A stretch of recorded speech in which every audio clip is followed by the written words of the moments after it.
एक साधक ने भगवान रमण महर्षि से समाधि पर प्रश्न पूछा।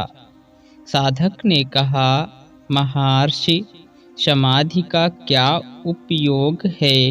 उसमें विचार जीवित रहता है।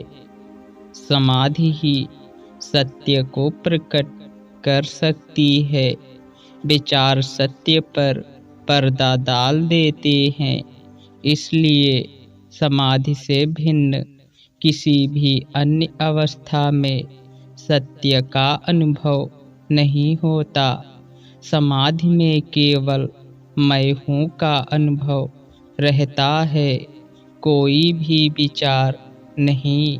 मैं हूँ का अनुभव निश्चलता का अनुभव है। इसे आप ऐसे समझ सकते हैं, एक शांत झील समाधि के समान है, वहीं एक तरंग युक्त झील विचारों से युक्त अस्तित्व की प्रतीक है। जब झील शांत हो जाती है, अर्थात चित्त पर किसी भी विचार की तरंग नहीं उठती है, तो इस अवस्था को समाधि कह सकते हैं। इस अवस्था में केवल मैं हूँ, अर्थात स्वयं के होने मात्र का ही अनुभव होता है। कोई विचार नहीं, मन पूर्ण रूप से शांत होता है।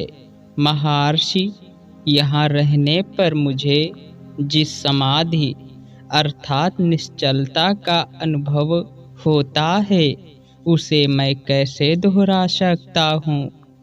आपका वर्तमान अनुभव वर्तमान परिस्थिति के प्रभाव के कारण है।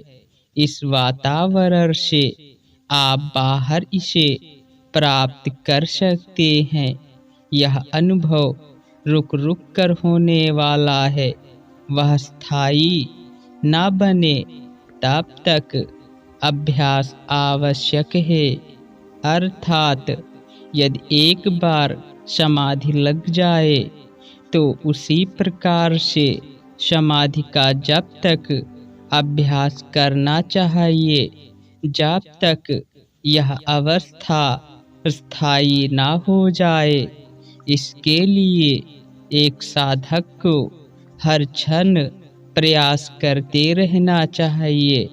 एक समय जब यह अभ्यास पूर्ण रूप से परिपक्व हो जाएगा, तो यह समाधि सहज समाधि में परिवर्तित हो जाती है।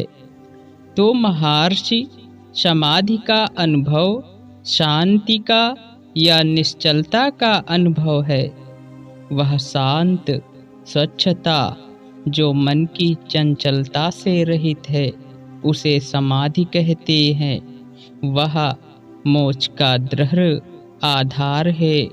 भ्रम में डालने वाली इस चंचलता का नाश करने के लिए प्रयत्न से उस समाधि का अनुभव कीजिए जो शांत चेतना तथा आंतरिक स्वच्छता है।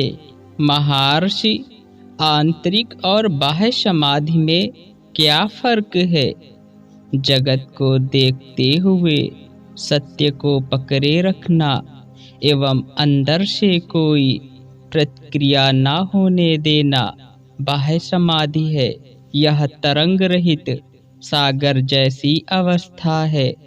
आंतरिक समाधि में देह भान भी लुप्त हो जाता है। महर्षि, मन क्षण भर के लिए भी उस अवस्था में डूबता नहीं है।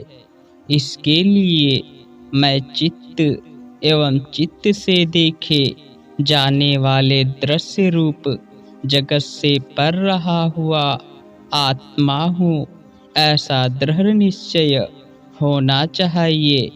महर्षि, फिर भी मन कभी न हटने वाला विघ्न है, जो समाधि के मार्ग में हमेशा खड़ा हो जाता है तथा आत्मा में डूबने की हर कोशिश को निष्फल बनाता है। मन सक्रिय हो तो क्या हर्ज है, वह आत्मा के अधिष्ठान पर सक्रिय है।